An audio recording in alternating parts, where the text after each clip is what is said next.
Hello students, कैसे हैं आप? बिल्कुल ठीक, वेरी गुड। आइए अब हम बात करते हैं कि जब भी कोई particle non uniform circular motion में होता है तो उसका एक्सेलरेशन हम फाइंड आउट कैसे करें। आपको पता है कि जब भी particle non uniform circular motion में होगा तो उसमें वेलोसिटी का एक तो डायरेक्शन चेंज हो रही होगी, उसकी वजह से सेंटीपिटल एक्सेलरेशन होगा पार्टिकल में। दूसरा, वेलोसिटी का मैग्नीट्यूड मींस स्पीड चेंज हो रही होगी, जिसकी वजह से टेंजेंशियल एक्सेलरेशन होगा। सेंटीपिटल एक्सेलरेशन तो हमेशा सेंटर की तरफ होता है, तो वो सेंटर की तरफ होगा, वेलोसिटी के परपेंडिकुलर होगा। टेंजेंशियल एक्सेलरेशन जो है वो टेंजेंट के लॉन्ग होता है, तो ये वेलोसिटी के लॉन्ग होगा। अब नेट और दोनों एक दूसरे के परपेंडिकुलर होंगे, तो नेट एक्सेलरेशन जब हम निकालेंगे तो वो AT और AC इन दोनों का रिजल्टेंट आएगा। क्या आएगा? रिजल्टेंट आएगा। इसका मतलब ये हुआ कि यूनिफॉर्म सर्कुलर मोशन में केवल एक ही एक्सेलरेशन होता है, नेट एक्सेलरेशन, वो AC की इक्वल होता है। लेकिन नॉन यूनिफॉर्म सर्कुलर मोशन में दो एक्सेलरेशन होते हैं, एक AT एक AC। एक को हम टेंजेंशियल एक्सेलरेशन बोलते हैं, एक को हम सेंटीपिटल एक्सेलरेशन बोलते हैं। दोनों एक दूसरे के परपेंडिकुलर होते हैं, तो नेट एक्सेलरेशन दोनों के रिजल्टेंट की इक्वल आएगा। और अब जो नेट एक्सेलरेशन होगा वो वेलोसिटी के परपेंडिकुलर नहीं होगा, वो सेंटर की डायरेक्शन में भी नहीं होगा, और उसका मैग्नीट्यूड डायरेक्शन दोनों चेंज होगा, उसके द्वारा वर्क डन भी जीरो नहीं होगा। ठीक ना? आइए हम देखें कि जब भी कोई particle non uniform circular motion में होगा तो उसमें नेट एक्सेलरेशन कितना होगा, उसकी वैल्यू कितनी होगी, उसको कैसे कैलकुलेट करेंगे। आइए देखें। Resultant acceleration in uniform circular motion when a particle moves in circular motion with variable speed। जब भी कोई पार्टिकल यूनिफॉर्म सर्कुलर मोशन में वेरिएबल स्पीड से मूव करता है तो क्या क्या चेंज होगा? एक तो वेलोसिटी की डायरेक्शन चेंज होती है, इसकी वजह से सेंट्रीपिटल एक्सेलरेशन आता है, जिसको हम कभी कभी रेडियल एक्सेलरेशन बोलते हैं या नॉर्मल एक्सेलरेशन बोलते हैं। रेडियल एक्सेलरेशन इसलिए कहते हैं क्योंकि रेडियस के लॉन्ग एक्ट करता है, नॉर्मल एक्सेलरेशन इसलिए कहते हैं क्योंकि ये परपेंडिकुलर होता है वेलोसिटी के।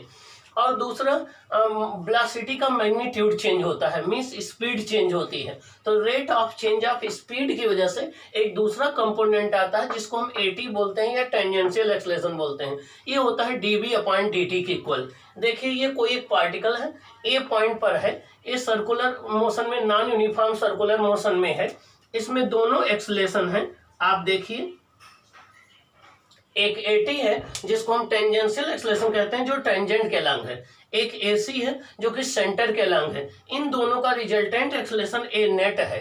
अब A नेट वेलोसिटी के परपेंडिकुलर नहीं है और AT AC दोनों एक दूसरे के परपेंडिकुलर हैं, तो नेट एक्सेलरेशन आ जाएगा vector AT plus vector AC आ जाएगा।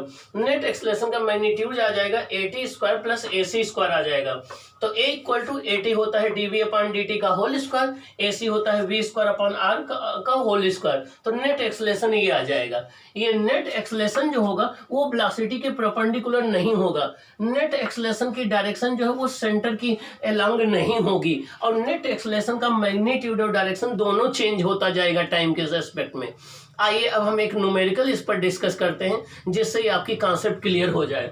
The speed of a particle moving in a circle of radius R equal to 2 metre.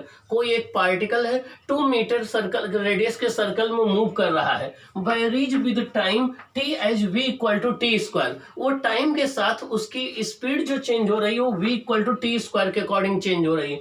Find AC, AT and A net. आपको centripetal acceleration find out करना है, उसका tangential acceleration find out करना है, net acceleration find out करना है। देखिए यहाँ पर ये AT और AC ये दोनों कंपोनेंट हैं किसके? A नेट के।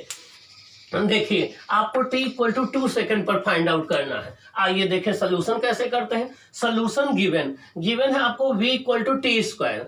अब t इक्वल टू 2 सेकेंड पर हमें फाइंड आउट करना है, तो t इक्वल टू 2 सेकेंड पहले इसकी वेलोसिटी निकालना, तो v इक्वल टू 2 का स्क्वायर हो जाएगा 4 मीटर पर सेकेंड। AC होता है V²/R, तो v की वैल्यू आपकी है 4 का स्क्वायर अपॉन R है 2 मीटर, तो हो जाएगा 16/2 8 मीटर पर सेकेंड स्क्वायर आ जाएगा। और AT इक्वल टू होता है dB अपॉन dt, तो d अपॉन dt v है t स्क्वायर, इसका डिफ्रेंसिएशन करेंगे, t स्क्वायर का डिफ्रेंसिएशन 2t होता है, तो AT इक्वल टू आ जाएगा 2t। अब t इक्वल टू 2 सेकंड पर है तो 2 इंटू 2 4 मीटर पर सेकंड स्क्वायर। AT AC एक दूसरे के परपेंडिकुलर है, तो रिजल्टेंट एक्सेलरेशन हो जाएगा AC square plus AT square, 8 का स्क्वायर 64, 4 का स्क्वायर 16, ये हो जाएगा 80 मीटर पर सेकंड स्क्वायर। इसको आप लिख सकते हैं 16 इंटू 5, 16 का स्क्वायर रूट 4 आ जाएगा, तो 4√5 मीटर पर सेकंड स्क्वायर, ये आपका नेट एक्सेलरेशन आ जाएगा आपका सर्कुलर मोशन में। तो जब भी कोई particle non uniform circular motion में होता है तो उसमें दोनों एक्सेलरेशन होते हैं, AC और AT। AC जो होता है हमेशा सेंटर के लॉन्ग होता है, वेलोसिटी के परपेंडिकुलर होता है, और ये रेडियस के लॉन्ग होता है। AT जो है वो टेंजेंट के लॉन्ग होता है, या तो वेलोसिटी की डायरेक्शन में होगा या उसके अपोजिट डायरेक्शन में होगा। जब स्पीड इंक्रीज हो रही होगी तो AT की डायरेक्शन V की डायरेक्शन में होगा, जब स्पीड डिक्रीज हो रही होगी तो AT की डायरेक्शन V के अपोजिट में होगा। तो AT और V के बीच में एंगल या तो 0 डिग्री होगा या 180 डिग्री होगा, और AC जो है वो V के हमेशा परपेंडिकुलर होगा। तो अब नेट एक्सेलरेशन की डायरेक्शन सेंटर की तरफ नहीं होगी, और उसके डायरेक्शन और मैग्नीट्यूड दोनों चेंज होता जाएगा। तो ये रहा आपका acceleration in uniform non uniform circular motion. अब हम डिस्कस करेंगे कि इस पर बेस्ड जो न्यूमेरिकल हैं और फोर्स उनका डिस्कशन करेंगे। ओके, आइए हम देखते हैं कि उनको कैसे आप हैंडल करेंगे।